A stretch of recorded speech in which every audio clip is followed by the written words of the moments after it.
Well, history, it's very simple. The blacks have been completely marginalized in America because of the nonsense of this, idea around race. And it's just, as I wrote in my first book, The Big Black Lie, it is a lie that you can't achieve. So, I would say, having grown up, and I'm talking about in the country, little town similar to this, where all the kids were farmers and ranchers, and we didn't care about race and things like that. We cared about each other. Same here. Yeah, right. I mean, it's all over America, and the only time you hear about these issues is when you go to the big cities, where they've kind of cordoned people off into their groups. The Polish people live here, the Italians, the blacks, the whites, the Hispanics, or whatever. And even within the Hispanics, you'll have the factions. You have the Puerto Ricans, the Cubans, and the Mexicans, and the Central Americans, and what have you. And so you notice that, and you say, why are they doing this? Why are they trying to destroy the country when, when you take all that out and you go to small town America where nobody cares about that stuff, and you see what it's really like, and it's people like you and me. I mean, we've been hugging it up. Right? Oh yeah. So and it really ultimately it makes me mad.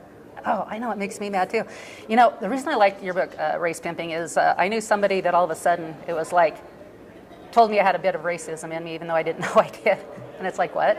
I mean, literally, it's skin pigment. I actually wish I was a little more tan than I was. Well, and you can be. I mean, it's true. It's such a crazy thing to fixate on when you think about it. I mean, I always use the term shoe size. What if we measured people based on shoe size? Will we feel any better? This is so. I mean, look. I mean, just look here. I'm different color pigment from here to here. Yeah. And so are you, by the way. Yeah. We're about the same color. Yeah. Right we're there, pretty kind of close. thing. Yeah. See, so we're. See, sis, what's up? Yeah, bro. But and it's so ridiculous. But it becomes this big issue, and it's really cultural in the sense that, I'm a small town kid. I grew up in a little town of population 5,557, and I have small town values. And when I go to the big city and I see these kids and the things they're into, I'm not into that because I grew up a different way. And so culturally, I don't relate. Now, I understand it, but I have more in common with that than I ever would in terms of, we're black, so we're supposed to get along, or you say I can get along with whites.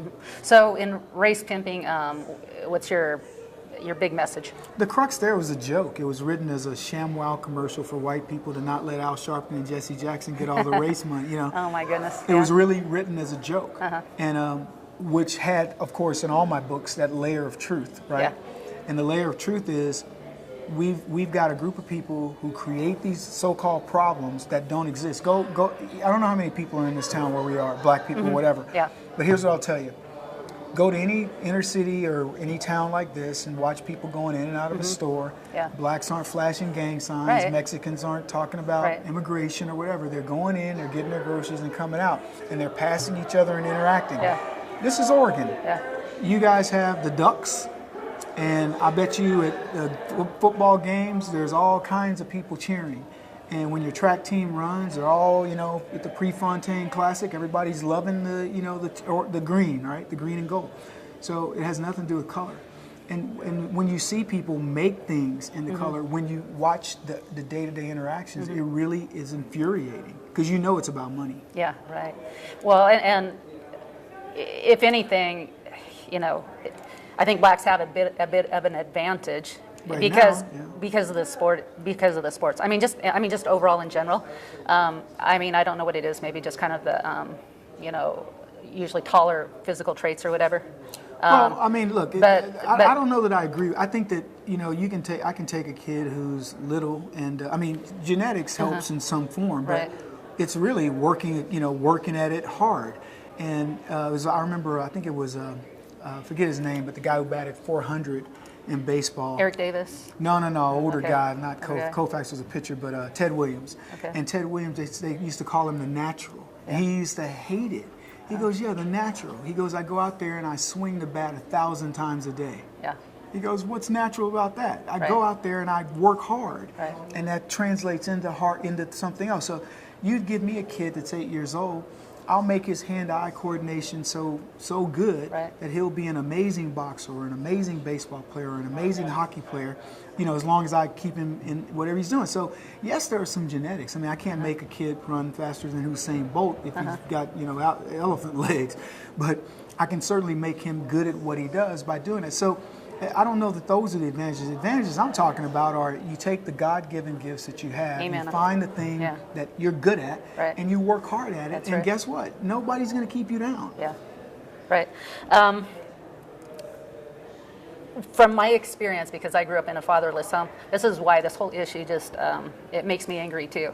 I went to a school, nobody cared about anybody's race, but there just happens to be in my classroom two African-American guys. They were popular. I assume they probably had fathers in their home because they had shoes and nice clothes on and everything, and whereas I had a single-parent mom and I was struggling. So I thought the disadvantage was people without fathers in the home. Of course. Exactly. That's Yeah, exactly I mean, right. look, And that should be the issue.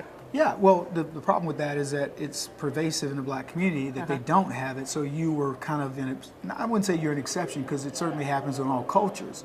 And so it happened to you. It's not as likely in the white culture, so to speak. But whatever you felt because of that is identical to what a fatherless black would feel. Right, The yeah. human side of that is no different from white, black, Hispanic, or anybody And that's else. what needs to be dealt with. Absolutely. Is the fatherless homes. Yeah. Civil war in this country, does that concern you, the possibility? No, not really. I mean, I think it's going on in a strange kind of way, but it's being fought very. I wouldn't even say passive aggressively, but to some degree, yes. So, for example, the ability for people to be racist, blacks to be racist against whites, is overt. I could say cracker, cracker, cracker all day long, and what's up, cracker? See this now, and there's no way you can respond. Look at you, you're just sitting there going, I'd like to say. No, I'm just kidding. No, I don't care. Exactly, and see, that's the thing. Doesn't That's exactly right. You shouldn't care because it's a stupid word that it's a saltine or you're a Ritz. It doesn't matter, but we now have these dog whistles that allow it to happen. And so you're watching a society that says, I can, mistreat one culture of people, that being whites, because of the so-called oppression that they've put onto people from the past. And you're not oppressing anybody. You were caught up in the system that, didn't give you a fair break. Your dad left or died or whatever, so you were single, a product of a single parent. So you have no advantages. Why should somebody look at your skin and go, well, look at you, Miss White Privilege? No, you were like, white privilege, how? Right, right. So we've got to stop, looking at it from the standpoint of color and allowing this. It's not reverse racism; it's just racism. Racism is racism, and stop allowing that to occur. Okay. Is there anything else you want to talk about? I told you I wouldn't keep you long. Yeah, I would just say, tell your audience to be strong in their conviction about who they are. We want to be, we're looked at as conservatives as being holier than thou, too sanctimonious ideologues when we're not. We're very fallible, we're very breakable, and we're very, we're human, and we get a lot of things wrong. But we strive for the right thing, because in the end it's right versus wrong, and that's all I look at. And that's not about color, it's not about gender or anything else. I look at Hillary Clinton. She hit her server. It's wrong. Don't do it. You do it, you should go to jail. And it shouldn't be because she's an elite and they're protecting her. It shouldn't be because she's white. It shouldn't be because she's a woman. It should be she did wrong. She deserves to be in jail, because I'd be in jail if I did it. So I would just say be strong in who you are. Be strong in your conviction.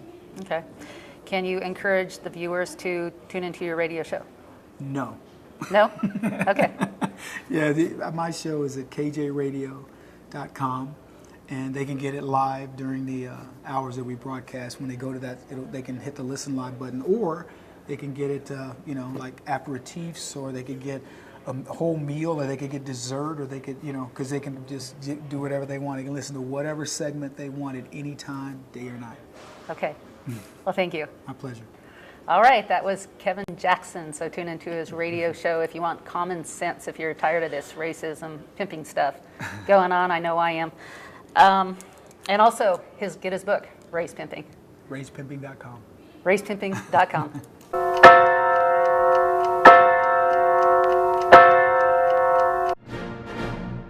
There aren't too many outlets where you can hear in-depth spiritual issues alongside conservative politics, where we can make a difference to those around us and our country. It's brought to you at a cost that's worthwhile, yet I'd like to do more. On 11thhourpolitics.com, you can buy books and videos that will advance this cause. There's delicious chanterelle tea containing vitamin D, proven to dispel depression. We have an art gallery and options to produce your own commercial or have us do it for you, along with other projects. It's only through a co-op that things get accomplished. I hope you will join me in this mission.